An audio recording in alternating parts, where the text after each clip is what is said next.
This is the reaction of a carboxylic acid, an alcohol, and an acid catalyst to make an ester. The first step is the protonation of the carbonyl, which is then followed by the nucleophilic attack by the methanol.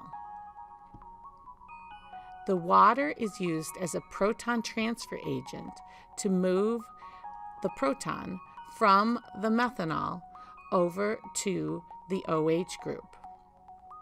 When that happens, it forms a good leaving group.